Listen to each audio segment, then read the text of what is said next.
Hello students, let's see the question. The question is each seminiferous tubule is lined on its inside by.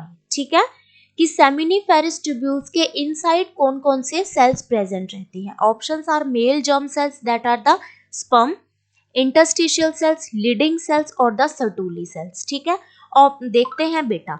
अब seminiferous tubules का हम diagram draw करते हैं. Seminiferous tubules present होती है बेटा testis के अंदर. Testis is the primary sex organ. ठीक है ये टेस्टिस की स्ट्रक्चर है. इसके अंदर कुछ टेस्टिकुलर लोब्यूल्स प्रेजेंट रहते हैं बेटा और इन लोब्यूल्स के अंदर सेमिनिफेरस ट्यूब्यूल्स प्रेजेंट रहती है. ठीक है अब क्या होता है सेमिनिफेरस ट्यूब्यूल्स के अंदर बेटा स्पर्मेटोजेनेसिस का प्रोसेस होता है जिसके थ्रू स्पर्म्स बनते हैं. तो मतलब मेल जर्म सेल तो प्रेजेंट होंगी उसके अंदर और बेटा उसके अंदर रहती है सर्टूली सेल. सर्टूली सेल्स को हम नर्स सेल्स भी बोलते हैं. ठीक है ये सर्टूली सेल्स होती हैं इन्हें हम क्या बोलते हैं नर्स सेल्स भी बोलते हैं. ये सेल्स क्या करती हैं बेटा कि ये जो डेवलपिंग स्पर्म होता है ना उसको न्यूट्रिशन प्रोवाइड करने का काम करती है एक तो. ठीक है और एक स्पर्मेटोजेनेसिस के प्रोसेस में भी हेल्प करवाती है. और इन सर्टूली सेल्स के ऊपर कौन वर्क करता है फोलिकुलर स्टिमुलेटिंग हार्मोन जो कि पिट्यूटरी ग्लैंड सिक्रीट करती है. ठीक है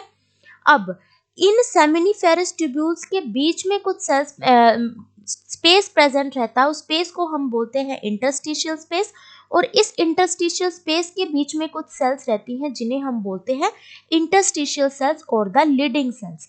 अब इन सेल्स के ऊपर वर्क करता है luteinising hormone that is also secreted by the pituitary gland and these are helpful in the production of the male sex hormone that is known as the testosterone. ठीक है और ये टेस्टोस्टेरोन क्या करता है मेल के सेकेंडरी सेक्सुअल कैरेक्टरिस्टिक्स में help करवाता है उनकी डेवलपमेंट करवाता है. ठीक है तो हमसे पूछा गया है कि हर एक सेमिनिफेरस ट्यूब्यूल्स के इनसाइड कौन सी सेल्स रहती हैं. तो वहां पे रहती है बेटा एक तो सर्टूली सेल्स और एक रहते हैं sperm that are known as the male germ cells. तो यहाँ पे ए और डी इसका ऑप्शन सही हो जाता है. इंटरस्टिशियल सेल्स तो इंटरस्टिशियल सेल स्पेस के अंदर प्रेजेंट होती है और इंटरस्टिशियल सेल्स का अनदर नेम है लीडिंग सेल्स. तो ये वाला नहीं होता है यहाँ पर. ठीक है सो ऑप्शंस में ए और डी कहाँ है देख लेते हैं. ए और B incorrect, A B C incorrect, A और डी करेक्ट और ये वाला incorrect. So option C is the correct option. Thank you बच्चों and all the very best.